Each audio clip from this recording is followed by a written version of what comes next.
Well, tonight was a great opportunity. I want to thank Coach Self and staff and the athletic program for bringing us here, and I know we're honored and privileged, and we always look forward to this every 2 years. But any questions?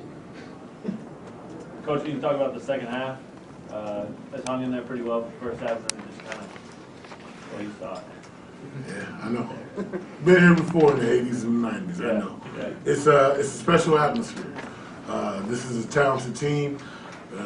Their MO is that they want to go out and impose their will. They want to be the aggressors.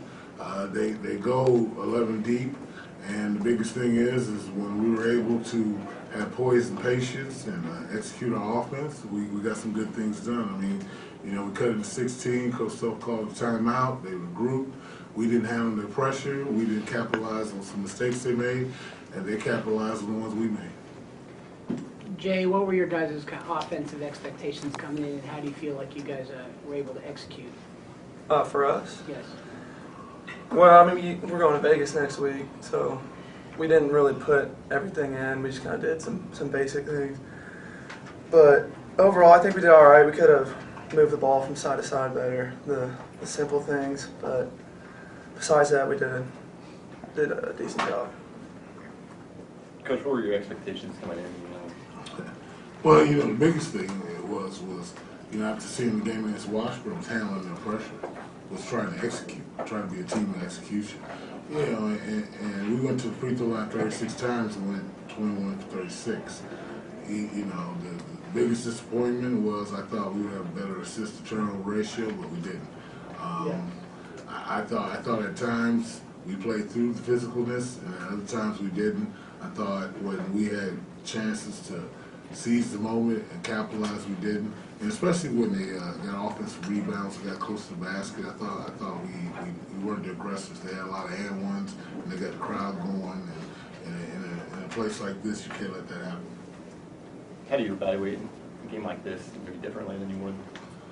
Well, I mean, you don't evaluate it any differently. The biggest thing you do is you go out and you evaluate, the plus and the minuses. What you did well, what you didn't do well. I thought at times when we handled the pressure and got the ball from side to side, we did good things. I thought at other times when they sped us up and we were throwing errant passes and they shot the pass the lane, or they were aggressors on ball screens, bad things happen. I mean, for us, Jay misspoke. We're going to Vegas this week. We can leave you back here if you want. I know I'm going.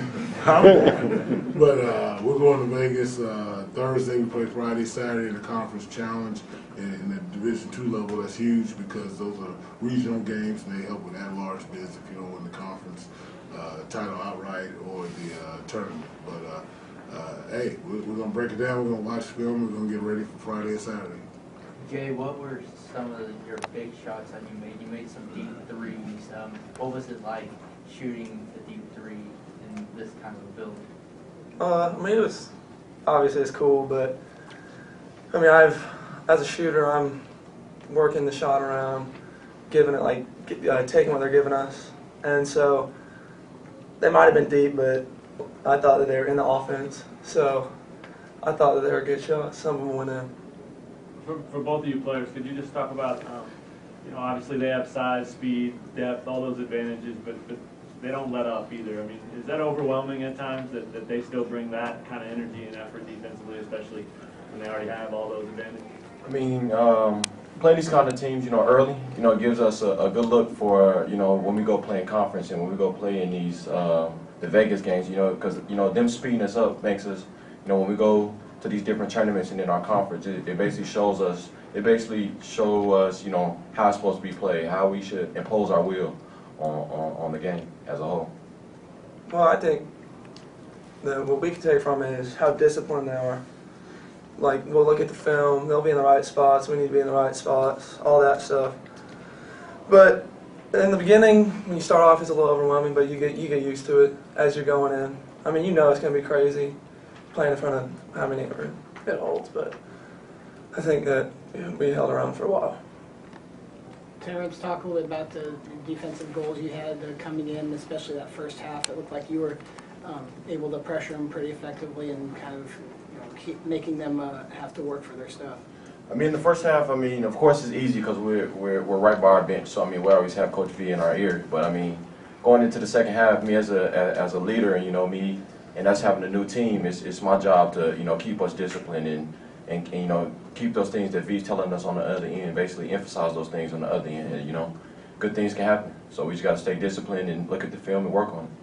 Terrence, what's it like going up against Perry? Second time around, obviously, but what's it like playing against an old teammate? It's great. It's different playing. Seeing him in a different jersey. But over the years he has grown, and we both have grown. And I tip my hats to KU. Very great team. This year, a little bit of a different feeling. Last time you guys were kind of getting a feel for your teams. This time you're kind of the go-to guys for each other's teams. It was great. It was a great opportunity for both of us. Coach, you talked about looking at KU on defense and the pressure they provide. What stood out to you when you were watching them?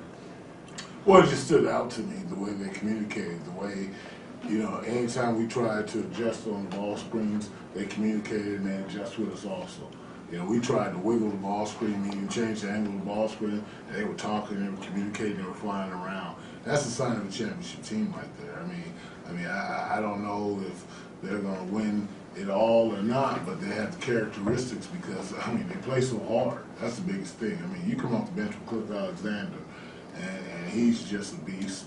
And then when you have guys like Jamari and Perry and now Frank, who's got a year underneath his belt, he's able to play with a more poise and passion. And then you got a guy like Selvin who's stepping in, assuming the leadership role and also the spot that Wiggins left. He's coming in just playing at a high level. The greatest thing about watching them play is just how hard they play. And the biggest thing is at times tonight we matched that level of intensity, and at other times we didn't. But from top to bottom, this team, especially tonight, their best offense at time was throw it off up on the rim and go get it. And nights when Siv, his shot wasn't falling early, and Brandon was a little off and on. When you just boom, throw it on the glass, and you got we call them gams. Grown-ass men, we call them gams, grown-ass men, they just go get it. And I have some grown-ass men, and I'm proud of them, but, tonight, those grown-ass men impose their will on us, and we have to do a better job of it, especially in the conference challenge and conference play. So, I think now, Coach Self will let me into practice. Last year I had all access. We wasn't playing them, and this year I couldn't get in.